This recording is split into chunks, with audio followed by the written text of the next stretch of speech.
आप कैसे जो है 100 आउट ऑफ 100 स्कोर कर सकते हो। आप बोलोगे कि भैया ये तो इम्पॉसिबल है 100 आउट ऑफ 100 स्कोर करना। फिजिक्स और केमिस्ट्री 100 मार्क्स का है और यहाँ पे सिर्फ मैथ्स 100 मार्क्स का है। ये वीडियो कोई टॉपर्स के लिए नहीं है, आप सभी स्टूडेंट्स के लिए, जो भी स्टूडेंट्स एवरेज स्टूडेंट है या फिर जिनको मैथ्स डिफिकल्ट लगता है, उन सभी स्टूडेंट्स के लिए वीडियो गेम चेंजर होने वाले। लास्ट 2 रिसेंट ईयर से जो है जेई के लेवल के questions, vector, line and plane में थोड़े जेई लेवल के भी क्वेश्चंस पूछे जा रहे हैं। Hi everyone, this is Sameer, welcome to this 21 days challenge series. आज हमारा डे 5 है। आई होप आप लोग ने अभी तक का सारे टारगेट्स को कंप्लीट कर लिए होंगे। आज इस वीडियो में मैं आपको डे 5 का टारगेट बताने वाला हूं, बट उससे भी मोस्ट इंपॉर्टेंट आज हम लोग डिस्कस करने वाले हैं मैथ्स। आप कैसे जो है 100 आउट ऑफ 100 स्कोर कर सकते हो। आप बोलोगे कि भैया ये तो इम्पॉसिबल है 100 आउट ऑफ 100 स्कोर करना। देखो, कभी भी अगर आपने टारगेट हाई सेट किया है ना, तो उसके आसपास आप हमेशा होते ही होते हो। 100 आउट ऑफ 100 आप स्कोर ना कर पाओ, लेकिन अगर आपका टारगेट आउट ऑफ मार्क्स का होगा तब जाके आपके 80 टू 90 मार्क्स आएंगे। और जब आपके 80 टू 90 मार्क्स आएंगे ना, तभी आपको सीओईपी, वीजेटीआई जैसे ऐसे टॉप कॉलेजेस में एडमिशन मिल सकता है। आज इस वीडियो में आप सभी स्टूडेंट्स को मैं बताऊंगा कि कैसे आपको मैथ्स को अच्छे से प्रिपेयर करना है। काफी सारे स्टूडेंट्स मैसेज करते हैं कि भैया मैथ्स मेरा बहुत वीक है, कैलकुलस वाला पार्ट नहीं जम रहा है, कैसे मैं एक अच्छे कॉलेज के लिए मैथ्स सब्जेक्ट को कैसे स्ट्रांग बना सकता हूं। देखो, एक चीज याद रखो, एमएसटी सीटी एग्जाम में 2 सब्जेक्ट का मिला के 1 सब्जेक्ट का वेटेज होता है। ये फिजिक्स और केमिस्ट्री 100 मार्क्स का है और यहाँ पे सिर्फ मैथ्स 100 मार्क्स का है। तो मैथ्स आपका बिल्कुल वीक नहीं होना चाहिए। अगर आपको टॉप 5 टॉप 2 कॉलेजेस में जाना है तो मैथ्स में आपको डोमिनेट करना पड़ेगा। सीटी एग्जाम में सबसे ज्यादा स्कोर आपको मैथ्स में ही लेकर आना है, और अगर मैथ्स वीक सब्जेक्ट रहेगा तो आप डेफिनेटली स्कोर नहीं कर पाओगे सीईटी एग्जाम में। तो आज इस बात को मैं क्लियर करूंगा एंड आपको मैं ये बताऊंगा कि कौन से चैप्टर से जो है मैक्सिमम क्वेश्चंस आते हैं सीईटी एग्जाम में, एंड आपको सीईटी एग्जाम के लिए मैथ्स को कैसे प्रिपेयर करना है। आई होप सारी चीजें क्लियर हो गई है। तो सबसे पहले आप सारे स्टूडेंट्स कमेंट करेंगे day 4 target completed and day 5 challenge accepted. सारे स्टूडेंट्स जो है कमेंट करेंगे। देखो, कमेंट करने को बस 10 से 12 सेकंड लगते हैं। आप सभी स्टूडेंट्स को कमेंट करना है। एंड जो भी स्टूडेंट्स अभी तक इस चैनल को सब्सक्राइब नहीं किया होगा तो चैनल को सब्सक्राइब कर लेना एंड व्हाट्सएप ग्रुप हमारा ज्वाइन कर लेना। वहां पे भी आपको सारी अपडेट्स मिलते रहेगी। आपको लिंक जो है डिस्क्रिप्शन बॉक्स में मिल जाएगी। आई होप अभी तक आप लोग ने चैलेंज ये कमेंट कर लिया होगा। चलो आगे बढ़ते हैं। सबसे पहले मैं आप सभी स्टूडेंट्स को बता दूं, फिजिक्स एंड केमिस्ट्री को मिला के 100 मार्क्स के क्वेश्चंस आपके आने वाले सीईटी एग्जाम में। लेकिन एक मैथ्स एक ऐसा सब्जेक्ट है जहां पे आपको एक ही सब्जेक्ट में 100 मार्क्स के क्वेश्चंस आने वाले, जिसमें से 80 मार्क्स के क्वेश्चंस आपके क्लास 12th के चैप्टर्स में से, मतलब कि ये 15 चैप्टर्स में से आपके 80 मार्क्स के क्वेश्चंस आने वाले हैं, जो अभी आप बोर्ड एग्जाम्स के लिए भी पढ़ रहे हो। और क्लास 11th के कुछ ऐसे 10 चैप्टर्स हैं वो भी मैं आपको बताने वाला हूं। वो 10 चैप्टर्स कौन से हैं वो भी हम लोग यहाँ पे डिस्कस करने वाले हैं, जिसमें से आपके 20 मार्क्स के क्वेश्चंस आने वाले हैं। तो ये दो जो है आपके 100 मार्क्स के क्वेश्चन जो है आपके class 11th and 12th marks से आने वाले हैं। और आपको जो है सीईटी एग्जाम में टॉप करना है तो मैथ्स को आपको डोमिनेट करना पड़ेगा। ये वीडियो कोई टॉपर्स के लिए नहीं है,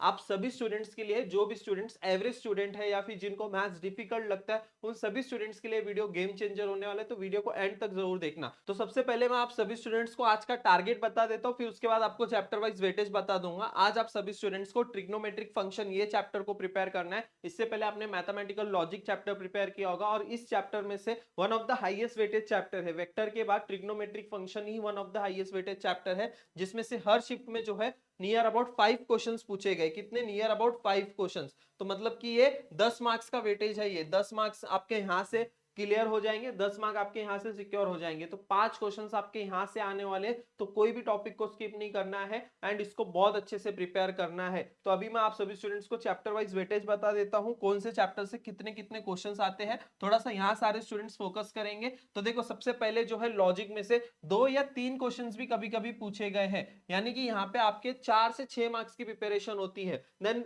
मेट्राइजेस में से एक या तो हार्डली 2 क्वेश्चन, हार्डली हमेशा जो है एक ही क्वेश्चन आपको देखने को मिलेगा मेट्राइजेस में से। और ट्रिग्नोमेट्रिक इक्वेशंस में से, ट्रिग्नोमेट्रिक फंक्शन में से आपके 4 से 5 6, 4 5 6 ऐसे। और लास्ट वाली एग्जाम में 2025 के हर एक शिफ्ट में जो है ट्रिग्नोमेट्रिक फंक्शन से 5 क्वेश्चंस तो आ ही आए हैं। आप एक बार सारे पीवाईक्यू सॉल्व करने जाओगे तब आपको पता चलेगा। देन उसके बाद देखो, पेयर ऑफ स्ट्रेट लाइन में से एक क्वेश्चन आता है एंड ये वेक्टर सबसे मोस्ट इंपॉर्टेंट है। ये सबसे मोस्ट इंपॉर्टेंट, आपको वेक्टर बोर्ड एग्जाम के लिए भी प्रिपेयर करना है और सीईटी एग्जाम के लिए भी प्रिपेयर करना है। और पूरे मैथ्स में सबसे हाईएस्ट वेटेज वाला चैप्टर होता है वेक्टर। अब वेक्टर में क्या हो रहा है कि लास्ट ईयर से, लास्ट 2 रिसेंट ईयर से जो है जेई के लेवल के questions vector, line and plane में थोड़े जेई लेवल के भी क्वेश्चंस पूछे जा रहे हैं, तो आपको उसको भी टैकल करना है। जेई मेंस के जो पीवाईक्यूज है उसको भी प्रैक्टिस करना है। बट नाउ अभी फिलहाल के लिए जो है, अगर आपने 2025 के सारे शिफ्ट वाइज के वेक्टर्स के भी सारे क्वेश्चन सॉल्व कर लिया तो भी उतना इनफ हो जाएगा। आपके ये जो है 5 से 6 क्वेश्चन जो है इजीली सॉल्व हो जाएंगे। 5 से 6 क्वेश्चन,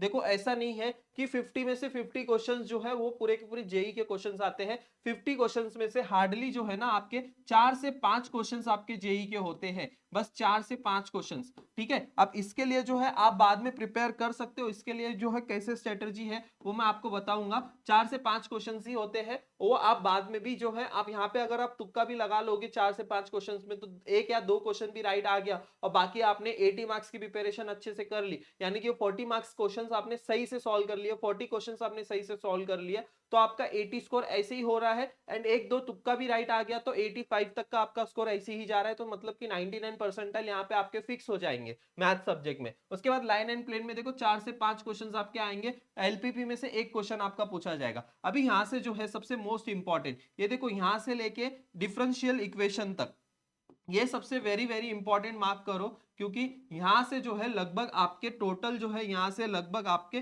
40 मार्क्स के क्वेश्चंस आपको यहां पे देखने को मिलेंगे। नियर अबाउट आपको 36 मार्क्स के क्वेश्चंस आपके कैलकुलस में से ही आने वाले, तो कैलकुलस आपको बिल्कुल भी स्किप नहीं करना है, ये गलती मत करना। देखो आप इंजीनियरिंग के फर्स्ट सेमेस्टर में भी जाओगे ना, तो ये कैलकुलस वाला पार्ट आपका पीछा नहीं छोड़ने वाला है। आपको जब इंजीनियरिंग में जाओगे वहां पे double integration, triple integration, differentiation, ये सारी चीजें होने वाली है, आपके सेमेस्टर 4 तक रहने वाली है। तो ये नहीं है कि आप बस रैंडमली पढ़ रहे हो, बस जस्ट पास होने के लिए पढ़ रहे हो। आपको यहाँ पे लॉजिक के साथ कौन से टाइप में आपको जो है कौन सा फॉर्मूला यूज करना है, कौन सी ट्रिक यूज करना है, ये सारी चीजें पता होनी चाहिए। और ये सब कुछ जो है ना सिर्फ प्रैक्टिस से ही होता है। अब आपने फॉर्मूलाज याद नहीं किए तो ये कोई भी चैप्टर आपसे नहीं सॉल्व होगा। और एक चीज यहाँ पे एक नोटिस भी करोगे, आप थोड़ा सा नोटिस करोगे, अगर आपने देखो डिफरेंशिएशन ये चैप्टर अच्छे से कर लिया, डिफरेंशिएशन अच्छे से कर लिया, तो एप्लीकेशन ऑफ डेरिवेटिव में आपको और फिर से डिफरेंशिएशन सीखने की जरूरत नहीं है, बस उसी के एप्लीकेशन के क्वेश्चंस आपको प्रैक्टिस करना है। मतलब ये देखो ये दोनों चैप्टर जो है वो इंटरलिंक्ड है ना, ये दोनों चैप्टर आपने कर लिया, हो गया। फिर उसके बाद जो है इनडेफिनेट इंटीग्रेशन, इस चैप्टर को आपको बहुत अच्छे से पढ़ना पड़ेगा। इनडेफिनेट इंटीग्रेशन क्या, इसी का वाइस वर्सा है। अगर आपने डिफरेंशिएशन अच्छे से किया तो इनडेफिनेट इंटीग्रेशन करने में आपको उतनी डिफिकल्टीज नहीं आएगी, क्योंकि आपने ऑलरेडी डिफरेंशिएशन करके आए और उसी का जो है वाइस वर्सा इंटीग्रेशन है। ठीक है, तो आप इनडेफिनेट इंटीग्रेशन करोगे तो ये लगभग देखो आपके यहां से लगभग जो है ये 4 चैप्टर, यहाँ एप्लीकेशन ऑफ डेफिनेट इंटीग्रेशन तक, यहां तक सारी चीजें सेम होने वाली है। डेफिनाइट में तो आपको बस लिमिट पुट करनी होती है और बाकी सारी चीजें तो सेम ही है। तो ये लगभग आपके पूरे 4 चैप्टर जो है ना ऐसे ही प्रिपेयर हो जाएंगे, है ना। फिर बाद में डिफरेंशिएशन एंड इंडेफिनाइट इंटीग्रेशन करने से आपका डिफरेंशियल इक्वेशन ये भी चैप्टर प्रिपेयर हो जाएगा, जिसमें आपको दोनों ही चीजें यूज करनी पड़ती है। और उसके बाद ये दोनों चैप्टर तो ईजी है, इसमें तो आप इजीली स्कोर भी कर सकते हो। तो ऐसे जो है आपको प्रिपरेशन करनी है मैथ्स में। अभी देखो ये 10th के 11th स्टैंडर्ड के चैप्टर से 10 चैप्टर्स यहाँ पे मैंने बताया, जिसमें से एक एक क्वेश्चन सीईटी एग्जाम में पूछे जाते हैं। ये देखो इसका स्क्रीनशॉट आप ले सकते हो, ये आपके 11th के सिलेबस में से क्वेश्चंस आने वाले हैं। इसको भी स्किप नहीं करना है, पूरा ही कंप्लीटली आपको स्किप नहीं करना है। जो जो इजी चैप्टर्स है, जैसे इसका स्ट्रेट लाइन काफी इजी है, ट्रिग्नोमेट्रिक इक्वेशन काफी इजी है, देन उसके बाद कंटिन्यूटी, लिमिट हो गया, कॉम्प्लेक्स नंबर हो गया, ये 5 चैप्टर और ये 6 chapter, probability, measure of dispersion, ये भी काफी इजी है।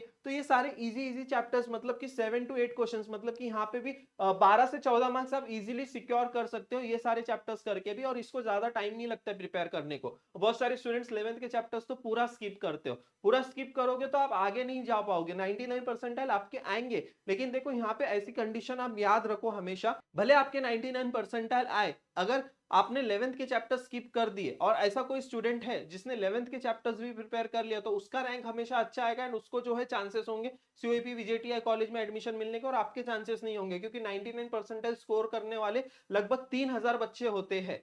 अब उसमें से हर बच्चों को टॉप कॉलेज में एडमिशन नहीं मिलता है, जिन्होंने अच्छा रैंक लाया है उनको एडमिशन मिलता है। तो इसके लिए आपको अच्छे रैंक लाने के लिए ये 11th के चैप्टर्स को भी आपको प्रिपेयर करना पड़ेगा। अभी 100 में से 100 स्कोर करने के कुछ बेस्ट टिप्स मैं आपको बताऊं। आपको फॉर्मूला बुक जो है डेली का डेली रिवाइज करना है। फॉर्मूला बुक आपने नहीं बनाई होगी तो स्टार्ट कर दो, जिसमें आप खुद से जो है हैंड रिटन फॉर्मूलास लिख रहे हो, प्रैक्टिस कर रहे हो, तभी आपको जो है फॉर्मूला याद होते हैं। सीईटी के जो है आप पीवाईक्यूज को सॉल्व करो, 2023 से 2025 तक आपने सॉल्व किया तो उतना इनफ हो जाएगा 2023 से 25 तक का सारे पीवाईक्यूज। एंड सबसे मोस्ट इंपॉर्टेंट है, इस पॉइंट को आप हमेशा याद रखो, सीईटी के लिए आपकी स्पीड और एक्यूरेसी मैटर करती है, आप कितने अच्छे से जो है पेपर को सॉल्व कर रहे हो। ऐसा नहीं है कि आपको सब कुछ आता है लेकिन आपके पास स्पीड है ही नहीं। तो ये दोनों ही कॉम्बिनेशन बहुत इंपॉर्टेंट है, एक्यूरेसी भी इंपॉर्टेंट है और स्पीड भी इंपॉर्टेंट है। ये दोनों के वजह से ही आप सीईटी एग्जाम में अच्छे मार्क्स स्कोर कर सकते हो। Mock test analysis, mock test भी आपको देते रहना है और तुक्का वगैरह अभी से नहीं लगाना है, ठीक है। ये इंपॉर्टेंट स्ट्रेटजी थी। आई होप ये सारी चीजें समझ गई है। ये जो आप क्वेश्चंस भेज रहे थे कि पीवाईक्यू सॉल्व नहीं होते, इंटीग्रेशन नहीं सॉल्व होता है, डिफरेंशिएशन, इसका भी आंसर मैंने कर दिया है कि आपको जो है डेली जो है प्रैक्टिस करते रहना है। Maths it's all about practice, daily practice करोगे उतना स्ट्रॉन्ग सब्जेक्ट होता जाएगा। एटलीस्ट 2 से 3 घंटा जो आपको मैथ्स को देना ही देना है, जिससे आपका मैथ्स स्ट्रॉन्ग होगा ही होगा, ठीक है। आई होप सारी चीजें क्लियर हो गई है। आज का वीडियो आप सभी स्टूडेंट्स को कैसा लगा, डे 1 से लेके डे 6 तक का यहाँ पे सारा टारगेट आपको देखने को मिल रहा होगा, डे 5 तक का सॉरी, ठीक है। कल मैं आपको डे 6 का टारगेट दे दूंगा, chapter wise mock test and revision करना है आपको, ठीक है। उसके बाद जैसे ही हम लोग का जो है एक स्लॉट कंप्लीट होता है, तब हम लोग जो है पूरा का पूरा डे 1 से लेके डे 8 डे 9 का पूरा रिवीजन करने वाले। डोंट वरी, वो भी सारी चीजें मैं आपको बताने वाला हूँ, ओके। चैनल के साथ जुड़े रहना, चैनल को सब्सक्राइब करके रखना, व्हाट्सएप ग्रुप ज्वाइन कर लेना, हमारा जो राइजिंग एजुकेशन का ऐप है इसको डाउनलोड करके रख लेना। यहाँ पे जो है आपको 2023 से 2025 तक का सारे पीवाईक्यूज हम लोग आपको प्रोवाइड करने वाले। बूस्टर बैच 4.0 बहुत जल्दी आने वाला है आप सभी स्टूडेंट्स के लिए, ठीक है। आई होप सारी चीजें क्लियर हो गई है। वीडियो को लाइक जरूर करना, चैनल को सब्सक्राइब जरूर करना, अपने दोस्तों के साथ जरूर शेयर करना। मिलते हैं फिर नेक्स्ट वीडियो में। Thank you so much.